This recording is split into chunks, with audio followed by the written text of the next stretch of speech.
Hello everyone. So today हम लोग आज पढ़ने वाले हैं बॉडी फ्लूइड्स एंड सर्कुलेशन। जो बॉडी फ्लूइड्स एंड सर्कुलेशन है ये नीट का एक इम्पॉर्टेंट चैप्टर है। इसमें से हम आज पूरा ये चैप्टर करेंगे, पीवाईक्यू करेंगे और एनसीईआरटी भी रीड करने वाले हैं। So let's start the chapter without wasting any time. I would like कि तुम लोग भी मेरे साथ साथ ही नोट्स बनाओ सो दैट आपके लिए भी ईजी होगा। ठीक है, तो body fluids and circulation start कर रहे हैं। तो सबसे पहले तो मैं आपको इंट्रोडक्शन दे रही हूँ इस पर्टिकुलर। इसमें हम लोग पढ़ेंगे इंट्रोडक्शन, कि इंट्रोडक्शन में वो क्या कह रहा है। एकदम शॉर्ट में बता देती हूँ तुम लोगों को कि हम लोगों को O2 चाहिए। मैंने आपको रेस्पिरेटरी चैप्टर में पढ़ाया था कि O2 जो है वो हम एटमॉस्फेयर से लेंगे और ब्लड में डालेंगे, और ब्लड में डालने के बाद वो सेल्स के पास जाएगा। ठीक है, देखो हम O2 ले रहे हैं, वो लंग्स में जाएगा, लंग्स से वो ब्लड में जा रहा था। और ब्लड एक ऐसा ट्रांसपोर्ट का मीडियम था, ब्लड एक ऐसा ट्रांसपोर्ट का मीडियम था जो O2 को पर्टिकुलर सेल्स के पास पहुंचा रहा था। O2 को सेल्स के पास पहुंचवाने के लिए कौन काम कर रहा था? ब्लड काम कर रहा था ना। सपोज़ ये आपने O2 लिया, ये गया आपके एल्वियोलाई लंग्स में। ठीक है, ये लंग्स में गया। लंग्स में क्या है? आपकी एल्वियोलाई है। ये एल्वियोलाई में O2 चला गया। अब एल्वियोलाई के इधर एक ब्लड वेसल भी थी। ओके, तो O2 इधर गया और ब्लड वेसल से वो कहाँ गया? सेल में गया। सेम जो सेल में CO2 फूड के थ्रू, मतलब वेस्ट मटेरियल के मेटाबोलाइजेशन में जो CO2 बन रहा है, वो CO2 पहले ब्लड में जाएगा, ब्लड से एल्वियोलाई में जाएगा, लंग में जाएगा और फिर एनवायरनमेंट में बाहर निकलेगा।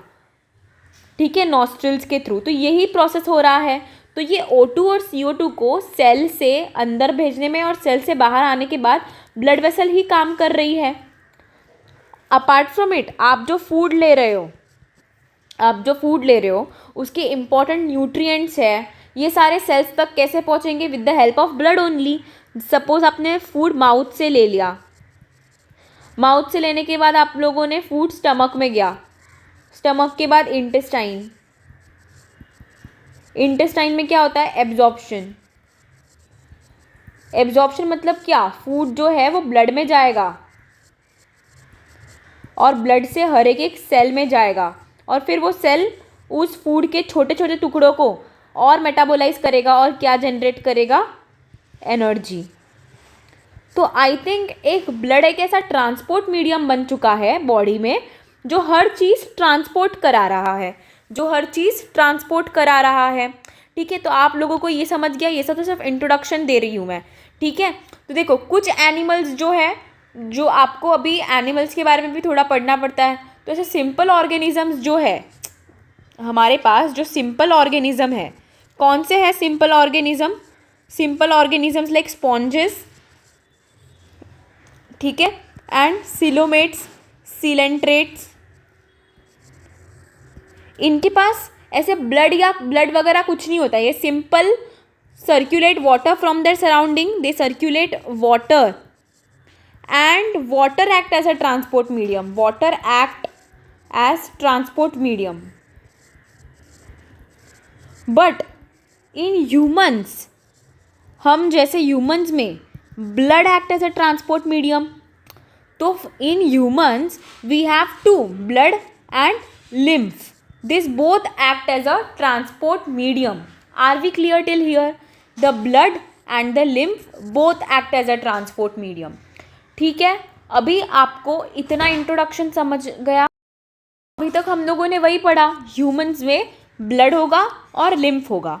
तो पूरे चैप्टर में आपको सबसे पहले पढ़ना है कि ब्लड क्या है, ब्लड में क्या क्या है, लिम्फ क्या होता है।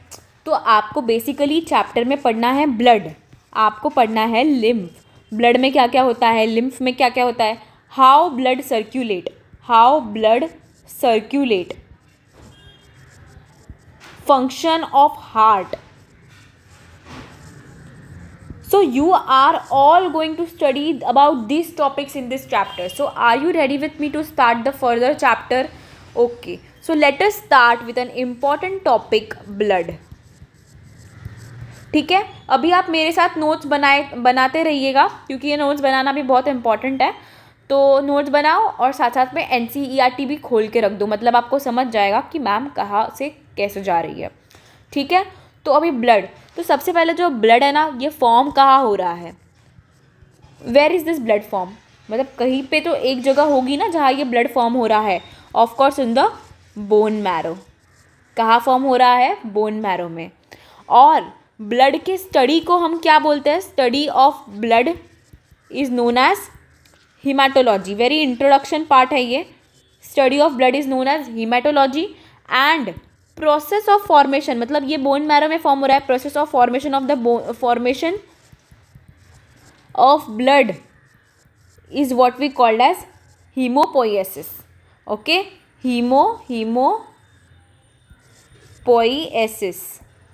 hemopoiesis क्लियर है। और ये कहाँ हो रहा है, ब्लड। अभी एकदम फिजिकल कैरेक्टरिस्टिक्स बता दो ब्लड के, इतना ही NCERT में दिया है, उसके ज़्यादा ब्लड में मतलब और है, बट आप पहले मुझे ब्लड के फिजिकल कैरेक्टरिस्टिक्स बता दो। ब्लड कैसा दिखता है, ब्लड कलर क्या है, कलर ब्लड का रेड कलर का होता है। हाँ जी, ब्लड रेड कलर का होता है। ब्लड की जो pH होती है ना, वो 7.4 होती है। मोस्टली हमारे 7 तक जो pH होती है, 7 के बाद वाली जो pH होती है वो बेसिक होती है pH, और 7 के पहले वाली जो pH होती है वो एसिडिक होती है। तो अगर ये 7.4 है तो क्या हो गया, स्लाइटली अल्कलाइन pH होती है, एकदम स्लाइटली अल्कलाइन pH है ब्लड की, ठीक है। और एक बॉडी में कितना ब्लड होता है, बॉडी में अगर वो मेल है तो 5 to 6 लीटर ऑफ ब्लड होगा, और अगर वो फीमेल है तो 4 to 5 लीटर ऑफ ब्लड होगा, ठीक है। फीमेल में 4 to 5, याद रखना फीमेल जो है वो छोटी एकदम नाजुक होती है, इसलिए 4 to 5 लीटर ऑफ ब्लड होता है, और मेल जो है वो एकदम 5 to 6 लीटर के ब्लड के साथ होता है, ठीक है। सो ये याद रहेगा, ओके। तो ब्लड के जो फिजिकल कैरेक्टरिस्टिक हमने पढ़ लिया। अभी आप बोलोगे कि ब्लड में होता क्या है, मतलब ब्लड तो पढ़ लिया कि भाई ये तो हमको पहले से ही पता था कि ब्लड लाल कलर का है। ब्लड का वॉल्यूम, बॉडी, ओके, ब्लड में वॉल्यूम भी पढ़ ली हमने, pH भी पढ़ लिया ब्लड का, ठीक है। अब आप बोलोगे कि मैम ब्लड में होता क्या है, तो वेरी सिंपल, ब्लड में हम लोग एक बहुत अच्छा सा क्लासिफिकेशन पढ़ रहे हैं ब्लड का। प्लीज़ आप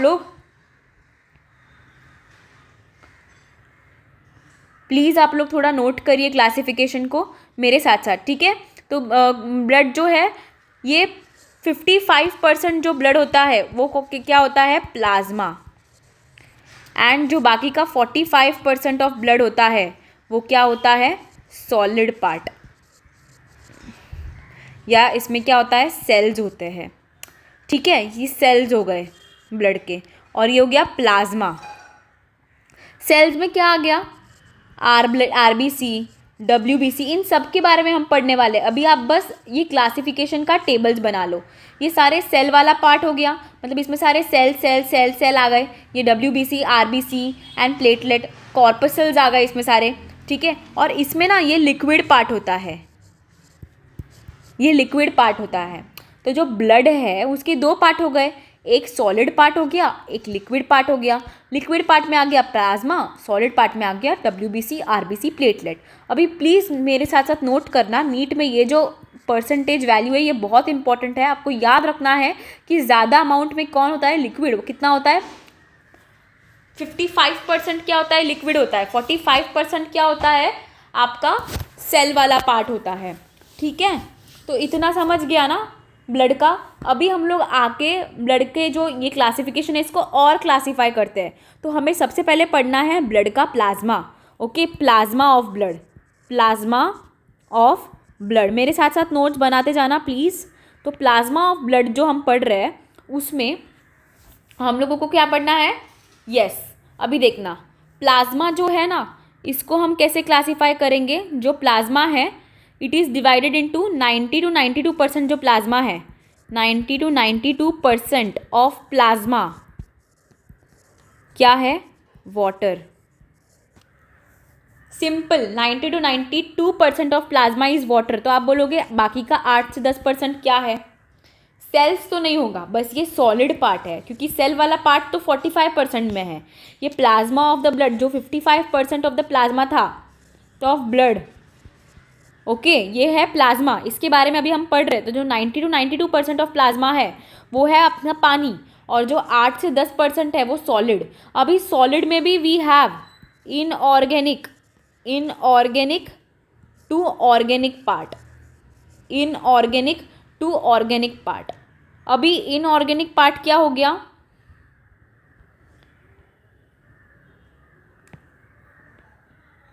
ओके, तो जो इनऑर्गेनिक पार्ट है, इनऑर्गेनिक पार्ट क्या हो गया आपका, वी हैव इनऑर्गेनिक पार्ट में आयंस K+, ठीक है, Na+, ये सब आपका किस में पढ़ते हो, इनऑर्गेनिक केमिस्ट्री में पढ़ते हो ना।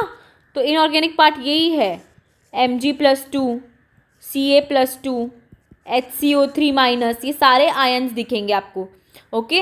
एंड देन कुछ सॉल्ट्स दिखेंगे लाइक NaCl, यही तो बना, ओके। उसके बाद और क्या दिखेगा, और तीसरी चीज़ आपको दिखेंगी gases like O2, CO2, N2 etcetera. So can you appreciate इतना कि मैंने क्या पढ़ा, प्लाज्मा। पहले तो मैंने पढ़ा कि हाँ जी, ब्लड किससे बना है, ब्लड बना है 55% प्लाज्मा और 45% सॉलिड पार्ट से। 55% प्लाज्मा लिक्विड है और सॉलिड पार्ट में सारे सेल्स है। पहले हम लोग पढ़ रहे हैं अबाउट दिस पार्ट, ये 75% का जो पार्ट है, 55% का जो पार्ट है वो हम लोगों ने पहले ब्रॉड कर दिया है। हम लोगों ने क्या किया है, ये 55% वाले पार्ट को हम पहले पढ़ रहे हैं। तो ये जो 55% ऑफ द ब्लड है, मतलब प्लाज्मा ऑफ द ब्लड, उसमें भी 90 to 92% क्या है, वाटर है, और बाकी का 8 to 10% क्या है, सॉलिड। अभी जो 8 to 10% सॉलिड है उसमें इनऑर्गेनिक है और ऑर्गेनिक है। अभी इनऑर्गेनिक में तो ये आ गया क्योंकि ब्लड में बहुत सारी चीज़ें होती है ना, और ऑर्गेनिक पार्ट में क्या हो गया आपका, वाइटामिन आ गए, मिनरल्स आ गए, ओके, वाइटामिन, मिनरल्स, हॉर्मोन्स और प्रोटीन्स, ठीक है। अब जो प्रोटीन्स है ना, इसके बारे में आपको पढ़ना है, क्योंकि it forms 6 to 8% of the plasma. Protein forms 6 to 8% of the plasma, मतलब देखो ये 8 to 10% में से भी जो प्रोटीन है ना वो 6 to 8% बना रहा है, ठीक है। 6 to 8% क्या है, प्रोटीन्स। अब जो ये 6 to 8% प्रोटीन है, इसमें हम लोग, हमारे पास है एल्ब्यूमिन,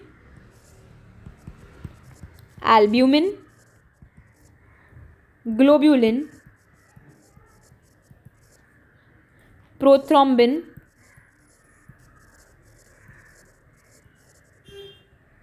फिब्रिनोजेन, ठीक है। तो वी हैव एल्ब्यूमिन। अब जो ये एल्ब्यूमिन है ना, it is present in highest amount, albumin is present in highest amount. Globulin कितना highest amount, 4%, okay. And what does albumin do? Albumin is a smallest plasma protein, and albumin is a smallest plasma protein,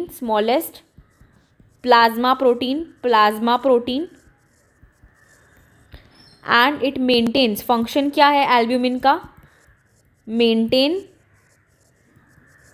I will tell you हाँ इसका function, blood colloidal osmotic pressure, I will tell you इसका function, what is blood colloidal osmotic pressure. Then globulin कितना है, ये कितना है, albumin 4%। 6 to 8% में से 4% क्या हो गया, एल्ब्यूमिन। ग्लोब्यूलिन कितना हो गया, 2% to 2.5%, 4, 5, 6, ये हो गया 0.3%, और ये हो गया आपका 0.3, ये 0.3, 0.3। Fibrinogen is a largest plasma protein. What is the smallest plasma protein? Always albumin. Albumin is the smallest and present in the highest amount. Can you appreciate? Yes. Fibrinogen is highest plasma protein and present in the lowest amount. And prothrombin also 0.3. Now prothrombin and fibrinogen, these are the clotting factors, okay, clotting proteins, they will clot the blood. What is blood clotting, ये भी मैं आपको बता रही हूँ. तो पहले आप इतना समझ लो. मैं आपको वापस एक बार एक्सप्लेन कर देती हूँ कि ग्लोब्यूलिन का बताना है ना. ओके, ग्लोब्यूलिन का देख लो. वी हैव ग्लोब्यूलिन मतलब क्या, we have alpha globulin, we have beta globulin, we have gamma globulin. Gamma globulin तो अपनी एंटीबॉडीज हो गई, एंटीबॉडीज जो फाइट अगेंस्ट इम्यूनिटी प्रोड्यूस करती है ना आपको, इम्यूनिटी. बीटा मतलब एफ के ट्रांसपोर्ट में हेल्प करता है, एंड अल्फा सी के ट्रांसपोर्ट में हेल्प करता है, कॉपर के ट्रांसपोर्ट में और आयरन के ट्रांसपोर्ट में. मैं एक बार वापस ये सब पूरा जो हमने क्लासिफिकेशन पढ़ा है ये बता दूं. देखो, सबसे पहले तो हम लोगों ने पढ़ा ब्लड.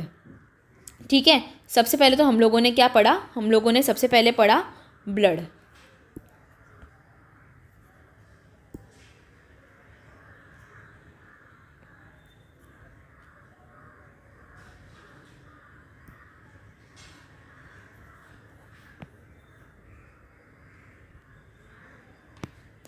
Okay, sorry for. तो ब्लड में हम लोगों ने पढ़ा कि जो ब्लड है मेरा, उसमें 55% क्या होता है प्लाज्मा, और 45% क्या होता है सॉलिड पार्ट. सॉलिड पार्ट में क्या होगा, सेल्स हो गए, RBC, WBC, प्लेटलेट्स. क्लियर. और 55% में मेरा प्लाज्मा है, लिक्विड पार्ट है मेरा. ठीक है, तो ब्लड में दो पार्ट हो गए. 55% में क्या है प्लाज्मा, 55% में क्या है प्लाज्मा मतलब वो लिक्विड पार्ट ब्लड का, और 45% में मेरा सॉलिड पार्ट जिसमें RBC, WBC, प्लेटलेट्स. अब ये जो 45% वाला पार्ट है इसको थोड़े टाइम के लिए साइड में रख लो और पूरा फोकस आ जाओ 55% वाले पार्ट में. अभी 55% पार्ट ऑलरेडी लिक्विड है, तो उस लिक्विड में भी छोटे छोटे सॉलिड अमाउंट पार्टिकल्स प्रेजेंट होंगे. तो वो 8 से 10% क्या है सॉलिड, और बाकी 90 to 92% क्या है वाटर. इसीलिए तो हम बोल रहे हैं ना लिक्विड प्लाज्मा को. तो प्लाज्मा में 90 to 92% ऑफ प्लाज्मा क्या है वाटर, और बाकी 8 to 10% क्या है सॉलिड. तो अभी जो 8 to 10% ऑफ सॉलिड है उसमें we have inorganic and organic. Inorganic में मतलब सारे आयन्स आ गए आपके. ठीक है, सारे आयन्स आ गए, K+, Na+, Mg+2, Ca+2, Hc3. और ऑर्गेनिक में आ गया आपका हार्मोन्स, मिनरल्स, प्रोटीन्स. अभी proteins forms the major portion of this solid part. Proteins form the major portion of this solid part. Proteins में we have albumin, globulin, prothrombin. Albumin जो है it is a highest amount में present है, as well as it is the smallest protein. Apart from it, it maintains the blood colloidal osmotic pressure. 2% या 2.5% क्या है globulin. Alpha, beta, gamma. Gamma globulin is nothing but antibody provides the immunity. Alpha and beta act as a copper का transport and iron का transport. And prothrombin and fibrinogen 0.3 they will do the clotting factor. They are present as a clotting factor. Very very important question of the NEET PYQ. NEET PYQ. What is the important question? What is the ratio of albumin to globulin? तो albumin का ratio और globulin का ratio क्या है. 4% albumin का present था और globulin 2% था. तो क्या रेशियो होगा 2:1. So the ratio is 2:1. Clear है, क्लियर है सबको, क्लियर है सबको. तो आई थिंक अब हम लोगों ने ये वाला पार्ट पढ़ लिया है. और again very important question of NEET PYQ. Blood